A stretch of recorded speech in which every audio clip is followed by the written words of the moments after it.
And we're on. This is chapter 4. Detroit, Washington, the desert is the environment of revelation, genetically and physiologically alien, sensually austere, aesthetically abstract, historically inimical. Its forms are bold and suggestive. The mind is beset by light and space, the kinetic novelty of the aridity, high temperature and wind. The desert sky is encircling, majestic, terrible. In other habitats, the rim of the sky above the horizontal is broken or obscured. Here, together with the overhead portion, is infinitely vaster than that of rolling countryside and forest lands. In an unobstructed sky, the clouds seem more massive, sometimes grandly reflecting the Earth's curvature on their concave undersides. The angularity of the desert landforms imparts a monumental architecture to the clouds as well as to the land. To the desert go prophets and hermits, through deserts go pilgrims and exiles. Here, the leader of the great religions have sought the therapeutic and spiritual values of retreat, not to escape but to find reality. Paul Shepard. I don't think I was ever in a desert until I was about 18. Anybody ever been in a desert? It is so different. Yeah, have you been? Yeah. Have you been both day and night time? Yeah. Yeah, it's crazy, isn't it? Yeah, it's crazy how hot it is during the day, and you wouldn't believe it would get cold at night. But yeah, I remember being a Southern Maryland boy, and I'm out. You know, everyone else was complaining about the heat. Personally, it gets hot here. You get that humidity. You know, it's dry heat there, but boy, they would make us guzzle canteens of water because you don't feel yourself dehydrating, but you do. But at night they had wool blankets on, and I was like, "What, a wool blanket? Oh yeah." Just crazy the difference. All right, the bear paw poppy, Arctomian californica, is a wildflower found in an isolated corner of the Mojave Desert, nowhere else in the world. In late spring, it briefly produces a delicate golden bloom, but for the most part of the year, the plant huddles unadorned and unnoticed on the parched earth. Californica, significantly rare, that it has been classified as an endangered species. In October 1990, more than 3 months after McCandless left Atlanta, a National Park Service ranger named Bud Walsh was sent to the backcountry of Lake Mead National Recreation Area to tally bear paw poppies so that the federal government might better know how scarce the plants were. The Californica grows only in gypsum soil of a sort that occurs in abundance along the south shore of Lake Mead, so that it is where Walsh led his team of rangers to conduct the botanical survey. They turned off Temple Bar Road, drove 2 roadless miles down the bed of Detrital Wash, parked their rigs near the lake shore, and started scrambling up the steep east bank of the Wash, a slope of crumbly white gypsum. A few minutes later, as they neared the top of the bank, one of the rangers happened to glance back down into the wash while pausing to catch his breath. "Hey, look down there," he yelled. "What the hell is that?" At the edge of the dry riverbed, in a thicket of salt bush, not far from where they had parked, a large object was concealed beneath a dun-colored tarpaulin. When the rangers pulled off the tarp, they found an old yellow Datsun without license plates. A note taped to the windshield read, "This piece of shit has been abandoned. Whoever can get it out of here can have it." The doors had been left unlocked. The floorboards were plastered with mud, apparently from a recent flash flood. When he looked inside, Walsh found a Giuliani guitar, a saucepan containing $4.93 in loose change, a football, a garbage bag full of old clothes, a fishing rod tackle, a new electric razor, a harmonica, a set of jumper cables, 25 pounds of rice, and in the glove compartment the keys to the vehicle's ignition. The rangers searched the surrounding area for anything suspicious, according to Walsh, and then departed. 5 days later, another ranger returned to the abandoned vehicle, managed to jump-start it without difficulty, and drove it out to the National Park Service maintenance yard at Temple Bar. He drove it back at 60 miles an hour, Walsh recalls. Said the thing ran like a champ. Attempting to learn who owned the car, the Rangers sent out a bulletin over the teletype to relevant law enforcement agencies and ran a detailed search of computer records across the Southwest to see if the Datsun's VIN, everyone know what a VIN is? It's the identification numbers of a car. It's like your social security number. Was associated with any crime. Nothing turned up. By and by, the Rangers traced the car's serial number to the Hertz Corporation, the vehicle's original owner. Hertz said they had sold it as a used rental car many years earlier and had no interest in reclaiming it. Whoa, great, Walsh remembers thinking. A freebie from the road gods. A car like this will make a great undercover vehicle for drug interdictions. And indeed, it did. Over the next 3 years, Park Service used the Datsun to make undercover drug buys that led to numerous arrests in the crime-plagued National Recreation Area, including the bust of a high-volume methamphetamine dealer operating out of a trailer park near Bullhead City. So they're using it. It looked like a beat-up vehicle that a drug dealer might have. We're still getting a lot of mileage out of that old car. Even now, Walsh proudly reports 2.5 years after finding the Datsun. Put a few bucks of gas in the thing and it will go all day. Real reliable. I kind of wondered why nobody ever showed up to reclaim it. The Datsun, of course, belonged to Chris McCandless. After piloting it west out of Atlanta, he arrived in Lake Mead National Recreation Area on July 6, riding a giddy Emersonian high, ignoring posted warnings that off-road driving is strictly forbidden. McCandless steered the Datsun off the pavement where it crossed a broad sandy wash. He drove 2 miles down the riverbed to the south shore of the lake. The temperature was 120 degrees Fahrenheit. And the empty desert stretched into distance, shimmering in the heat. Surrounded by collis, burr sage, and the comical scurrying of collared lizards, McCandless pitched his tent in the puny shade of a tamarack and basked in his newfound freedom. Detrital Wash extends for some 50 miles from Lake Mead into the mountains north of Kingman. It drains a big chunk of country. Most of the year, the wash is as dry as chalk. During the summer months, however, superheated air rises from the scorched earth like bubbles from the bottom of a boiling kettle, rushing heavenward in turbulent convection currents. Frequently, the updrafts create cells of muscular, anvil-headed cumulus clouds that can rise 30,000 feet or more above the Mojave. 2 days after McCandless set up camp beside Lake Mead, an unusually robust wall of thunderheads reared up in the afternoon sky, and it began to rain very hard over much of Detrital Valley. McCandless was camped at the edge of the wash, a couple of feet higher than the main channel, so when the bore of brown water came rushing down from the high country, he had just enough time to gather his tent and belongings and save them from getting swept away. There was nowhere to move the car, however, as the only route of egress, which means getting out, was now a foaming, full-blown river. As it turned out, the flash flood didn't have enough power to carry away the vehicle or even to do any lasting damage.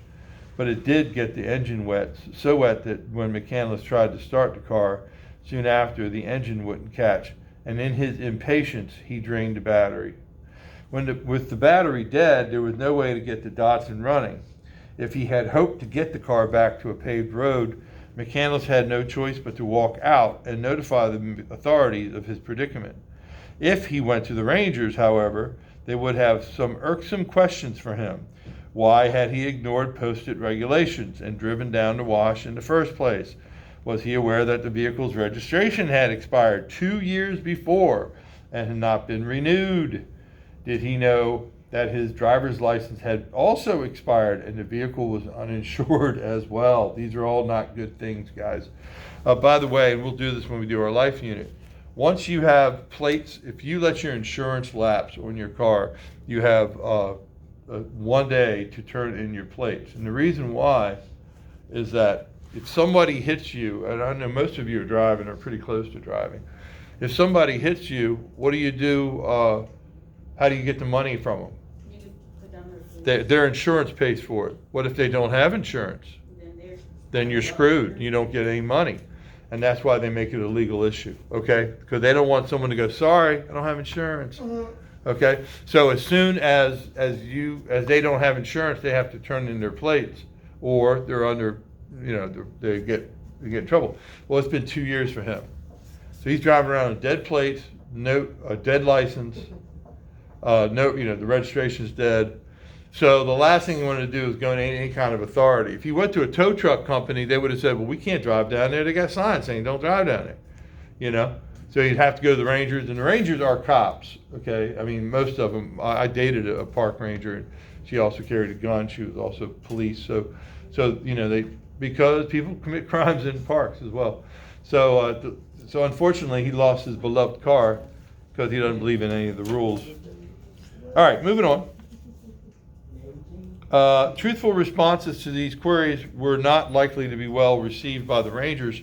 McCandless could endeavor to explain that he answered the statutes of higher order, that as a latter-day adherent of Henry David Thoreau, he took as gospel the essay on the duty of civil disobedience, and thus considered it his moral responsibility to flout the laws of the state. It was improbable, however, that deputies of the federal government would share his point of view. In other words, he could have said, I don't believe in any of that stuff. Well, there would be thickets of red tape to negotiate and fines to pay. His parents would no doubt be contacted, but there was a way to avoid such aggravation. He could simply abandon the Datsun and resume his odyssey on foot. And that's what he decided to do. So after all that talk about how he loved that car, he leaves it behind. Instead of feeling distraught over his turn of events, moreover, McCandless was exhilarated. He saw the flash flood as an opportunity to shed unnecessary baggage. He concealed the car as best he could beneath a brown tarp, stripped it of its Virginia plates, and hid them. He buried his Winchester deer hunting rifle and a few other possessions that he might one day want to recover. Then, in a gesture that would have done both Thoreau and Tolstoy proud, he arranged all his paper currency in a pile on the sand, a pathetic little stack of 1s and 5s and 20s, and put a match to it. $123 in legal tender was promptly reduced to ash and smoke. We know all of this because McCandless documented the burning of his money and most of the events that followed in a journal snapshot album he would later leave with Wayne Westerberg for safekeeping before departing for Alaska. Although the tone of the journal, written in the third person in a stilted, self-consciousness voice, often veers toward melodrama, the available evidence indicates that McCandless did not misrepresent the facts. Telling the truth was a credo he took seriously. After loading his few remaining possessions in a backpack, McCandless set out on July 10th to hike around Lake Mead. This, his journal acknowledges, turned out to be a tremendous mistake. In extreme July, temperatures become delirious. Suffering from heat stroke, he managed to flag down some passing boaters who gave him a lift to Colville Bay, a marina near the west end of the lake, where he stuck out his thumb and took to the road. I will say this about deserts, having been in one. So my wife is not a morning person. I'm a morning person, and she's not. So we made a deal when we went to the Grand Canyon. I said, I want to leave at 4 a.m. She was a little upset about that. My dog was fine with it. And we drove there at 4 a.m. and I was wearing a long sleeve shirt, right? Because it's cool, And when we went hiking, and then around 10 o'clock in the morning, it was really hot by then. It was beautiful in the morning, and it got hot. And then the next day she goes, well, we'll hike when I want to. And we left at 1 o'clock in the afternoon. We lasted about 20 minutes. If you can imagine walking into a pizza oven, that's how hot. The rocks, you could just feel it. I said, do you feel that? And you could put your hand about that far above the ground, and you could feel these rocks radiating heat and I was like, wow, you just can't in the day. So he's trying to hike. Now he's from Virginia. He's a Virginia boy. He doesn't know any better. Nice little adventure, but he doesn't seem very prepared for that. Okay. So McCandless tramped around the West for the next 2 months, spellbound by the scale and power of the landscape, thrilled by minor brushes with the law, savoring the intermittent company of other vagabonds he met along the way. Allowing his life to be shaped by circumstance, he hitched to Lake Tahoe, hiked into the Sierra Nevada, and spent a week walking north on the Pacific Crest Trail before exiting the mountains and returning to the pavement. Pacific Crest Trail, have you ever heard of the Appalachian Trail, the hiking trail? So the Pacific Crest Trail is like that, but on the other coast. Okay, so it's a hiking trail that goes, so he spent a week on that.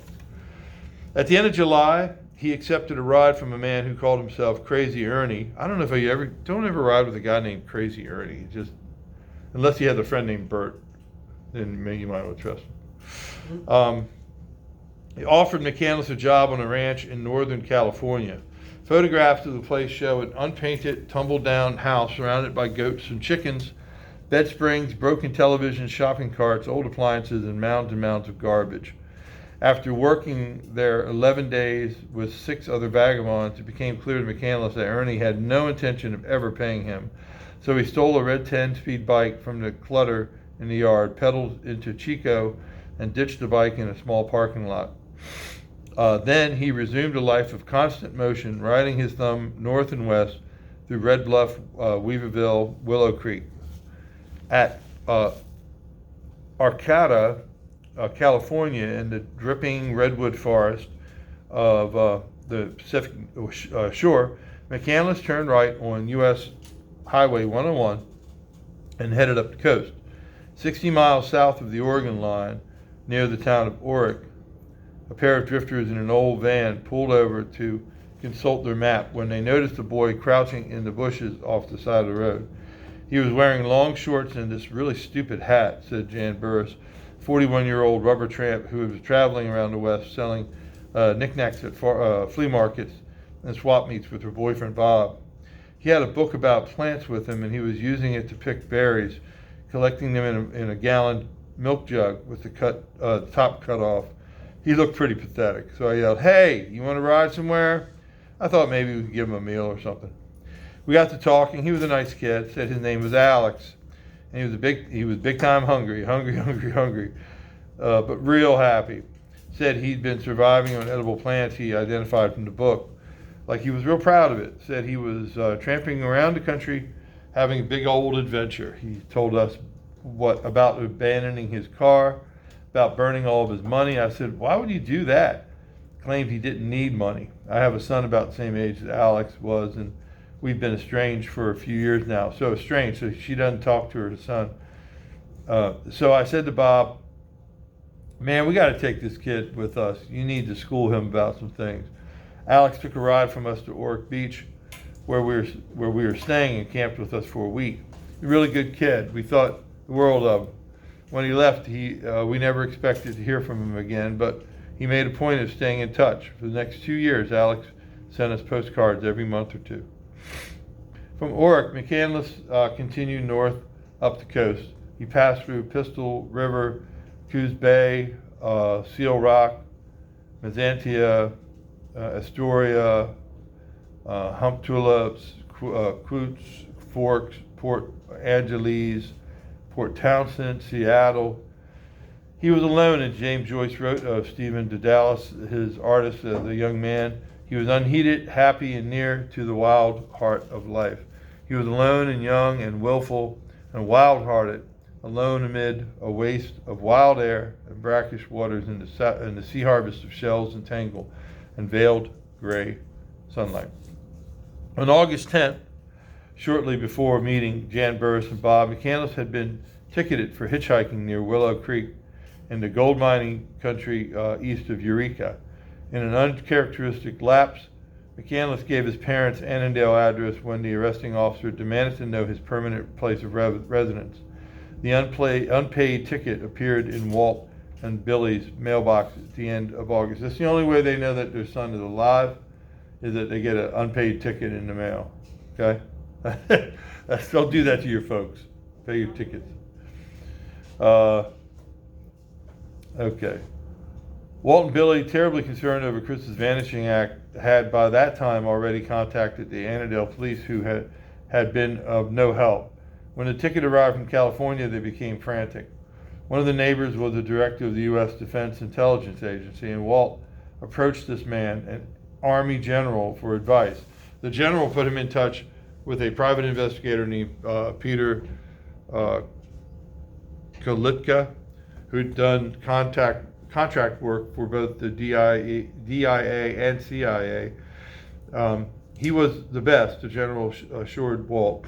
If Chris was out there, Kalitka could find him. Using the Willow Creek ticket as a starting point, Kalitka launched an extremely thorough search, chasing down leads that led as far afield as Europe and South Africa. His efforts, however, turned up nothing until December, when he learned from an inspection of tax records that Chris had given away his college fund to Oxfam. That really scared us, says Walt. By that point, he had absolutely no idea what Chris could be up to. The hitchhiking ticket just didn't make any sense. He loved that Datsun so much. It was mind-boggling to me that he would ever abandon it and travel on foot. Although in retrospect, I guess it shouldn't have surprised me. Chris was very much of the school that you should own nothing except what you can carry on your back at a dead run. How fast can you run with a backpack on? If it slows you down too much, it's too much stuff to own. That's what he's saying. Okay, so a backpack that you can run with is all that you should own in this world. Or so he would say to, that his parents got that from him. Kalitka was trying to pick up Chris's scent in California. McCandless was already far away, hitching east across the Cascade Range, across the sagebrush uplands and lava beds of the Columbia River Basin, across the Idaho Panhandle into Montana. There outside Cut Bank, he crossed paths with Wayne Westerberg, and by the end of September was working for him in Carthage. When Westerberg was jailed and the work came to a halt, and with winter coming on, McCandless headed for warmer climes. How come this wouldn't work these days with you guys if you just dropped your car and just started hitchhiking? How come it wouldn't work? They'd find you right away. Your cell phone. Ping. Yeah. Of course, you could just go without a cell phone. Ha ha ha. That's a joke. Or you could just turn off the location on your cell phone. That still won't work. It still won't, they have access to it. Yeah, Just yeah. powering it off. That's because, think about it, they wouldn't trace like murderers and stuff, because they always turn That's their why most location people off, but use they flip still phones. find them because they can search. That's why most people use flip phones, like the older flip phones. They don't A work lot of anymore them- now. You happy with the flip phone? If you guys know Mr. Adams, he had a flip phone, Mhm. it don't work anymore, he had to go get a new one, because Verizon, all cell phone companies are cutting off flip phones. So, see, no murderers ain't gonna get away with it. Yeah. Anyway, but of course it's way Can't get before lost anymore. cell phones. So that's kind of wild. This is a very good private investigator who cannot find him because he is what they call today would be off the grid. He doesn't have any connection. He doesn't have anything. When a police officer asks for identification, most states require that you have to give it to him. And then when he asked for his address, he, I guess probably out of nervousness, just gave his parents' address. Maybe he didn't have the whole address of Westerberg's place memorized or something, I don't know. Or maybe he wanted to let him know he's alive, I don't know.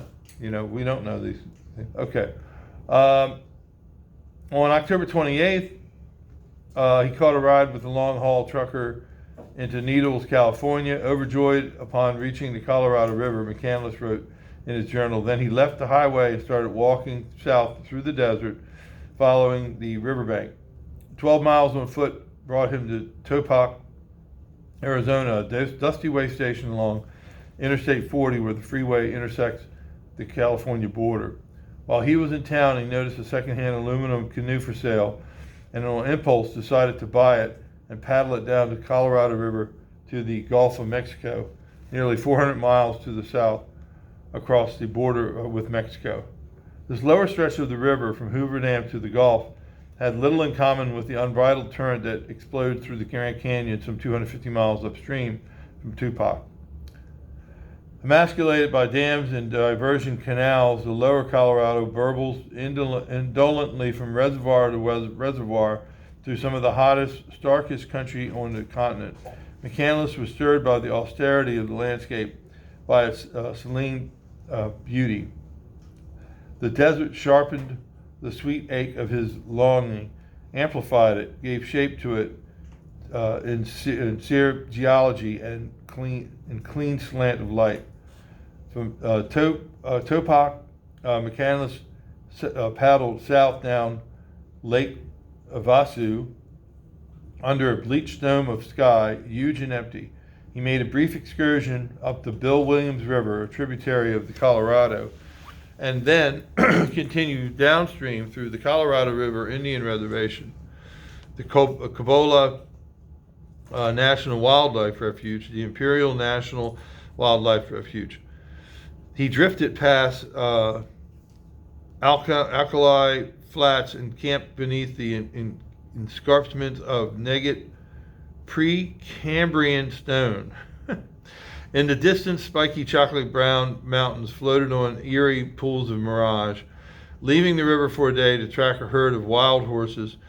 Well, that's why they have that scene in that book, I bet, with the wild horses. He came across a sign warning that he was trespassing on the U.S. Army's highly restricted Yuma proving grounds. McCandless was deterred, not least. Do you know what proving grounds are?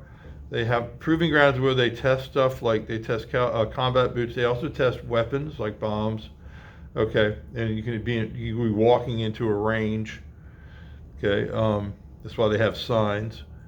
Okay, at the end of November, he paddled through Yuma, where he stopped long enough to replenish his provisions and send a postcard to Westerberg in care of Glory House, the Sioux Falls work release facility where Westerberg was doing time. Hey Wayne, the card reads. So he's not writing to his parents, but he is writing to this guy Westerberg. How's it going? I hope that your situation has improved since the last time we talked. Remember, he was arrested. Yeah. I've been tramping around Arizona for about a month now. This is a good state. There's all kinds of fantastic scenery and the climate is wonderful. But apart from sending greetings, the main purpose of this card is to thank you again for all of your hospitality. It's rare to find a man as generous and good-natured as you are.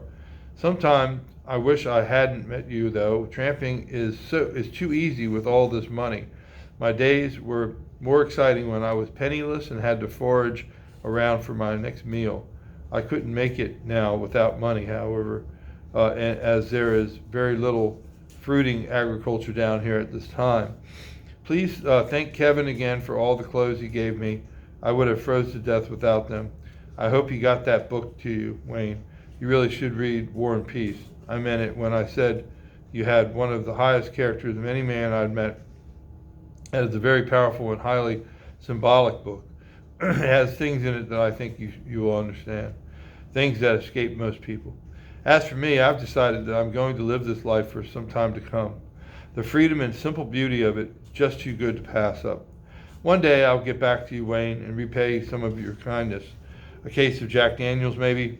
Till then, I'll always think of you as a friend. God bless you, Alexander. On December 2nd, we are running out of time, aren't we? How much more we got left for the second?